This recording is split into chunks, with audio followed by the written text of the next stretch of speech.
What is up, y'all? It is your lovely host, Rylesby, and today, on my favorite series, A Podcast Today Keeps the Doctor Away, we got some bangers. I'm not gonna lie. I've been thinking on this one all day, and that was the longest stand ever. We're gonna get right to it. So, the story you tell yourself is the story that you will write. And what I mean by this is we all have a story of our lives, what we believe, our values, who we are as a person. And that story dictates exactly the direction of how our life goes. And every decision we make, every action we take reinforces that story. So let's look at my life, for example. Up until the age of 26, I was a little single Pringle ready to mingle. Except I didn't mingle. I know, this hot stuff right here, what? And not that I wasn't mingling, but all I ever wanted was a boyfriend. And yet, for some reason, for 26 years, this hot thing could not get a boyfriend. Now, what is up with that? Well, it all comes back to a belief I had about myself. And I'm going to look at my notes for this one. So, I am is two of the most powerful words in the human language. And we'll have a whole other separate episode on how important language is to what we believe, what we speak, and how the world around us revolves. But specifically for this story, I am two most powerful words because they define your identity. They define who you believe yourself to be. So for the longest time, I believed that I was ugly. I believed that I was unconfident. I believed at the core of it that I wasn't enough. Just sit with that for a minute. Because that was my belief. And how do you think that reflected in my reality?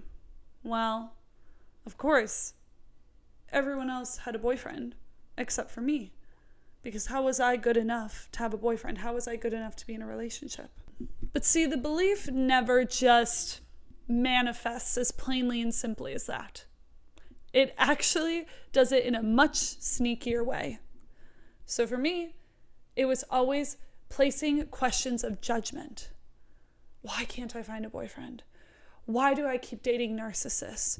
Why am I like this person? Why am I not as good as this person? Why am I not as charismatic, as smart, as pretty as that girl? I wish I could be that, because then I would get a boyfriend. But right there, I'm casting judgment upon myself. I am making myself not enough. And then what does that do? It causes me to react in that way, to act in my environment as though I'm not enough. And why would any man come up to me or come up to a woman just in general if they think they're not enough? Because we're not just looking for anyone in the dating pool. We're looking for the one, the person who is enough, the person who is wholly and unapologetically themselves, who is going to challenge us and bring light, love, and warmth to our world. But people can literally smell and feel the energy of someone who believes they're not enough. And you wonder why you keep dating narcissists. Well, narcissists can control someone who doesn't believe they're not enough. Think of that banger for a minute. So that belief ultimately manifests in your reality. And here's the thing. We are constantly judging ourselves based on these beliefs. You wonder why your mind bullies you so much? It's because of that root belief.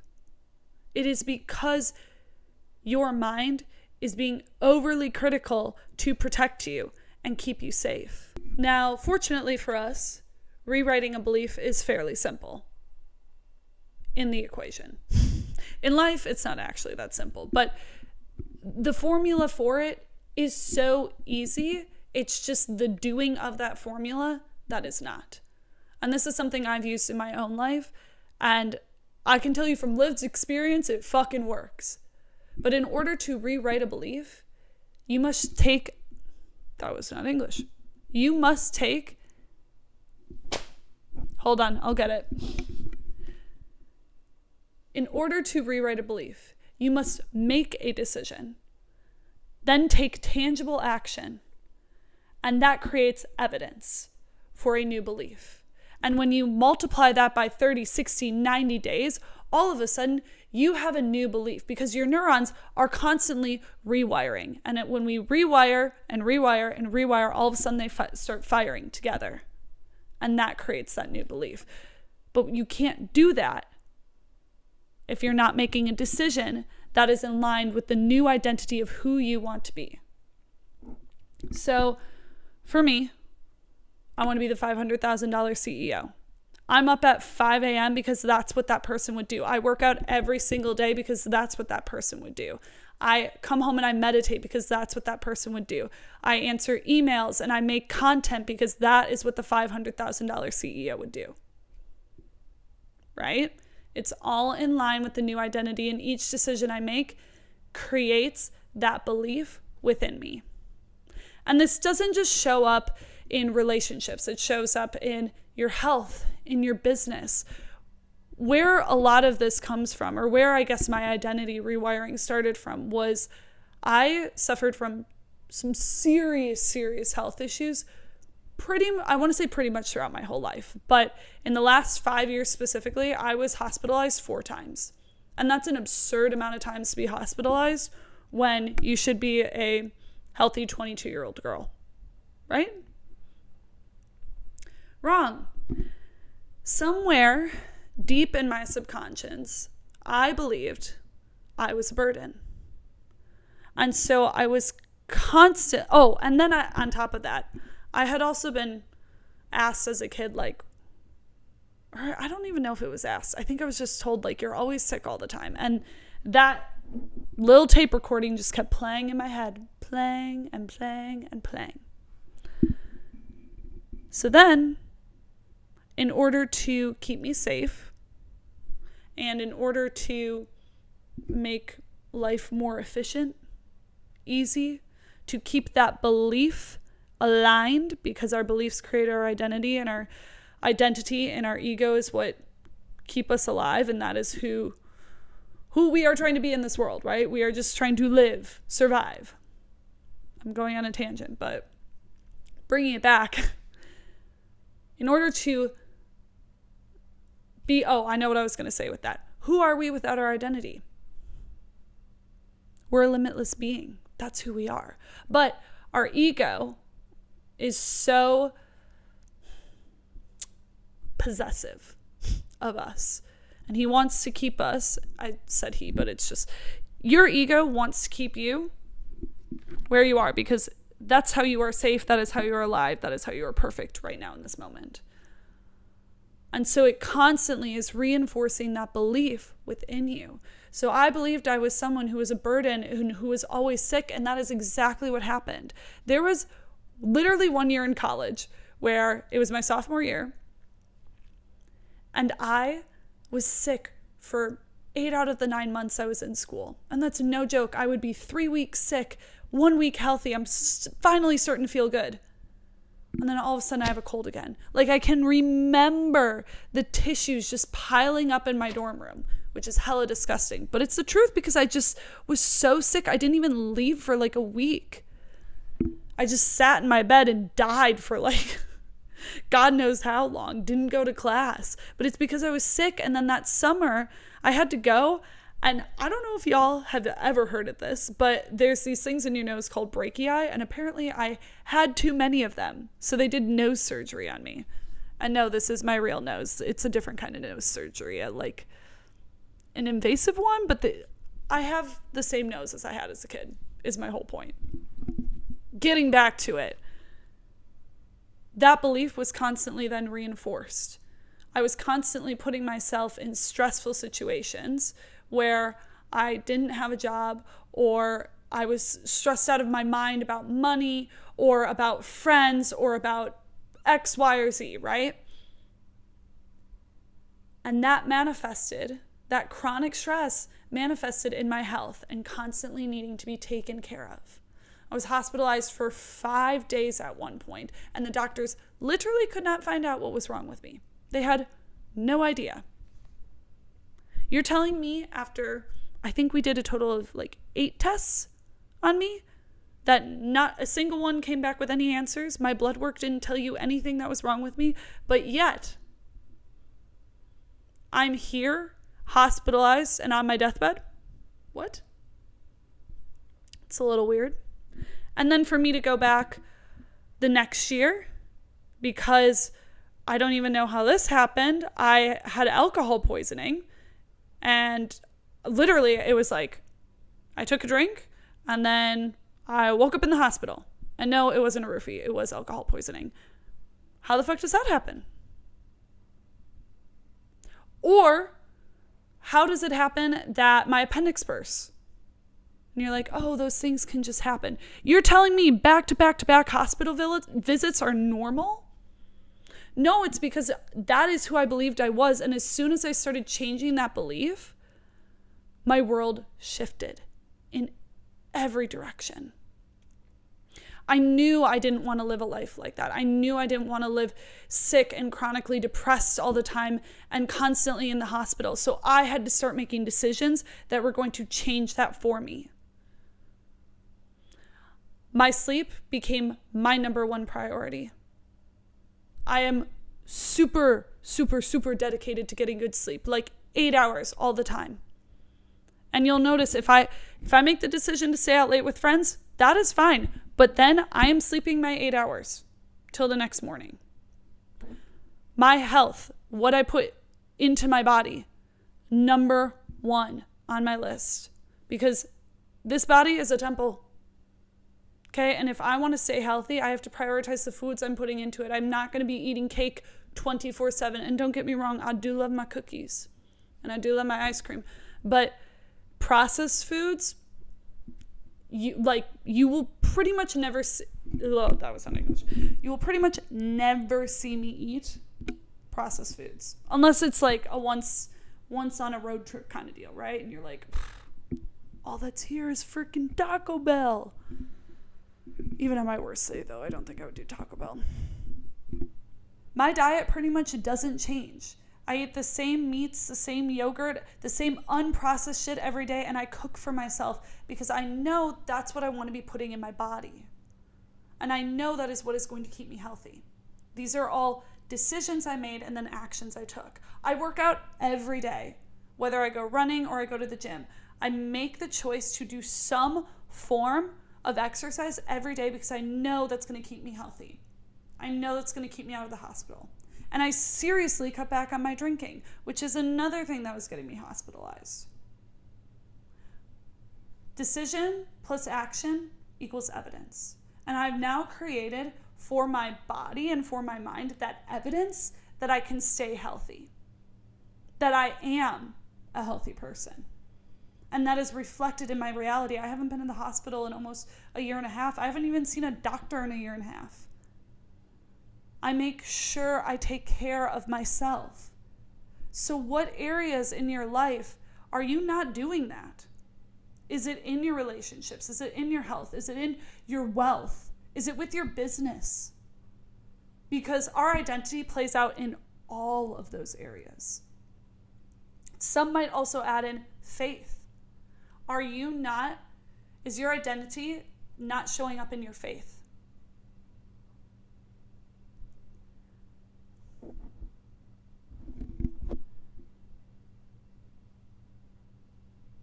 Who you believe you are shows up in your world because the story you tell yourself is the story you will write. So every time you tell yourself, the story you tell yourself is the story you will write. Every time you cast a judgment on yourself, every time you say, I am X, you are writing your story in real time and your actions are then reflective of it.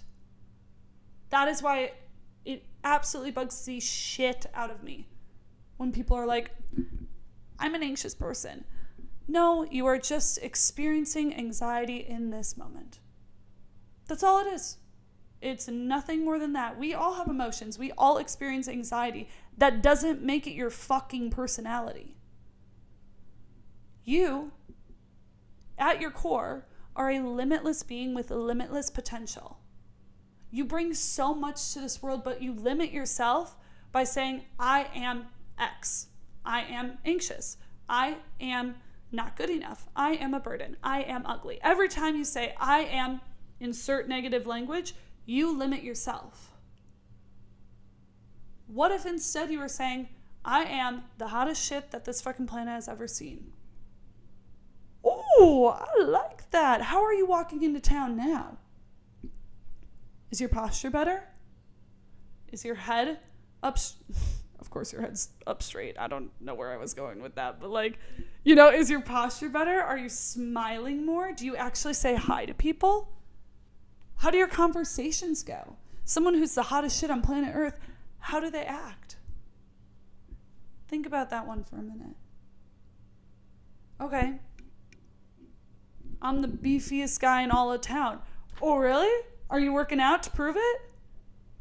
How are you showing up differently to make that your identity? Are you going to the gym? Are you eating right? Every time we decide that we are going to embody a new identity, we must pair it with action. Because that is what creates evidence. It is such a fucking simple formula. But we overcomplicate it all the time. And to be fair, it's not completely our fault. Our subconscious is literally going to fight so hard. The voices always get louder when you are this close to changing your identity. Because your ego doesn't want to die. But in order to level up in life, you have to let the old version of you die. You have to let that ego die. And you have to let it go. So when the voices get loud, when the judgments get harsher, you're on the right path. The voice in your head isn't always right. Your gut, the one that tells you you're a limitless being, that one is. And we need to learn to trust that. And I shouldn't say you need to learn to trust that better. Because when you can do that, that is when the relationships, the health, the wealth start coming into your life and you see the reality of abundance that is before you. But every time you say, I am, and insert the negative vision, the lens over your eyes that says, I can't do this. I am not that. I am not X. I am not. You are hindering yourself from becoming all that you can be and experiencing all that you can with this life. One of the coolest things I have experienced since being in Austin was being in the Maxing Mansion. And for those of you that don't know, the Maxing Mansion was a house that I had rented out that ended up housing 4 girls. It was 2 bedrooms, 4 girls, and this was completely unplanned, but we all met at the conference and ended up they needed a room, I had a room, so we made it great. We made it fun. We had the best time. But what came out of that situation, that Maxing Mansion, was 4 entrepreneurs going after their dreams. And I watched as the 3 other girls in there collectively together made over $100K in less than 30 days. What? Talk about your eyes being open to how much money there is in this world, how much abundance there is, how many clients there are. You don't even understand the opportunities that are upon us. But we have such a narrow view of what this world can be because that's the lie we've been sold.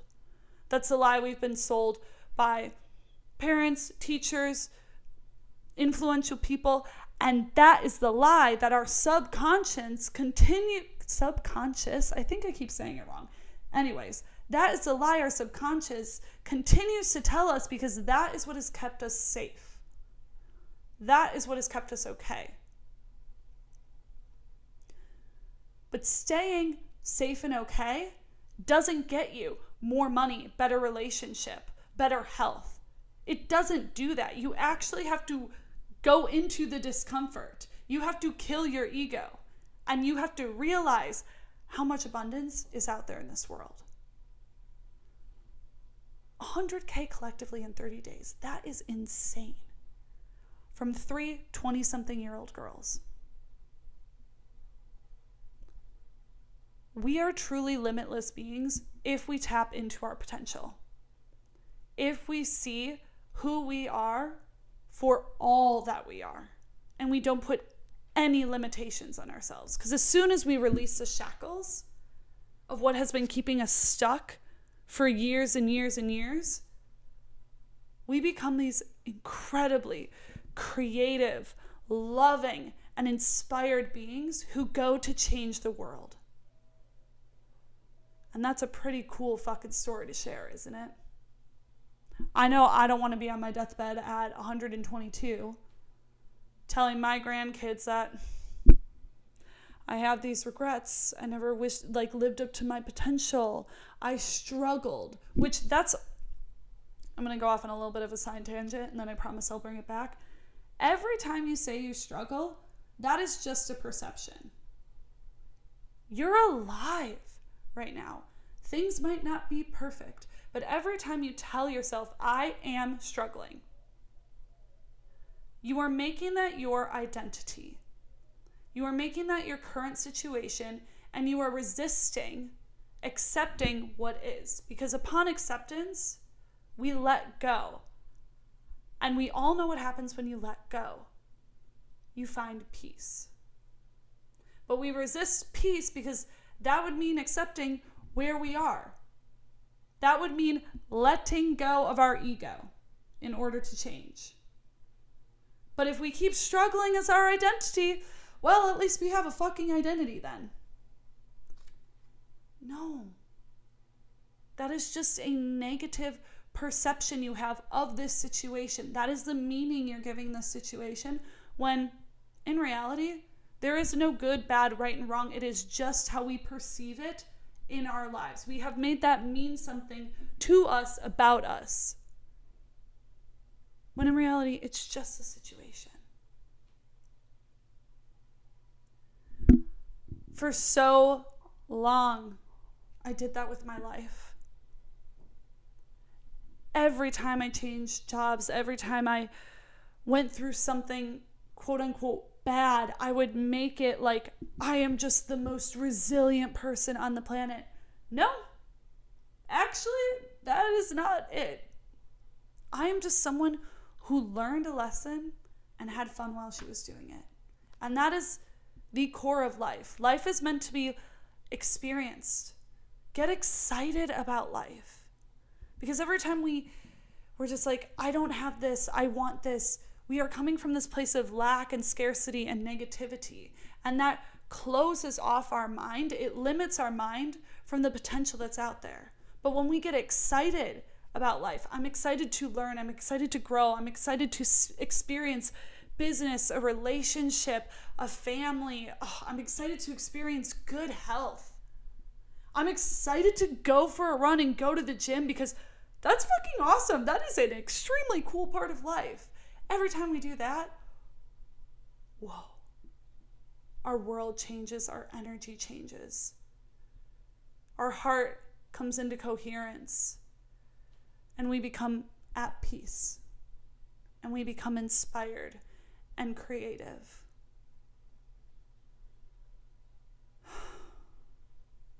Doesn't that feel nice? Take a breath for me. Doesn't that feel fucking nice? This is my first time at life. I am an expert rookie. I am an expert of everything I've learned in the first 26, oh my God, I'm 27 years old. I am an expert of everything I've learned in the last 27 years. But I am a rookie because I'm still learning and I'm still growing. We are constantly the duality of both. We are never one or the other. You are perfect just as you are. You are perfect being both an expert and a rookie. You don't have to be more or less of one of them. You just have to be who you are. And in that, you become limitless. Get excited about life. Get curious about life. Get curious about who you are. Your action item for today is write down who you believe you are. Put a list down of 30 I am statements. And then, this is who you are in the present moment, right? Who your current identity is. Write then 30 I am statements for the person you are going to be, for the person you are becoming. And then make sure your decisions and your actions are aligning with those new I am statements. Just so everyone's clear. 30 I am statements of who you currently believe you are, and then 30 I am statements of the person you are becoming. The person that you actually are deep down, because I'm going to change my wording there. It's not even who you are becoming, it's who you know you are deep down. Like I said, I know I'm the 500K CEO, even if that hasn't been reflected in my reality. I know I am her. And so my actions reflect her. So who are you? Write that down as a limitless being, as a limitless person. And then come back tomorrow and we'll do some more fun stuff. All right. I love you guys. Peace out. And as always, go kick some motherfucking ass today.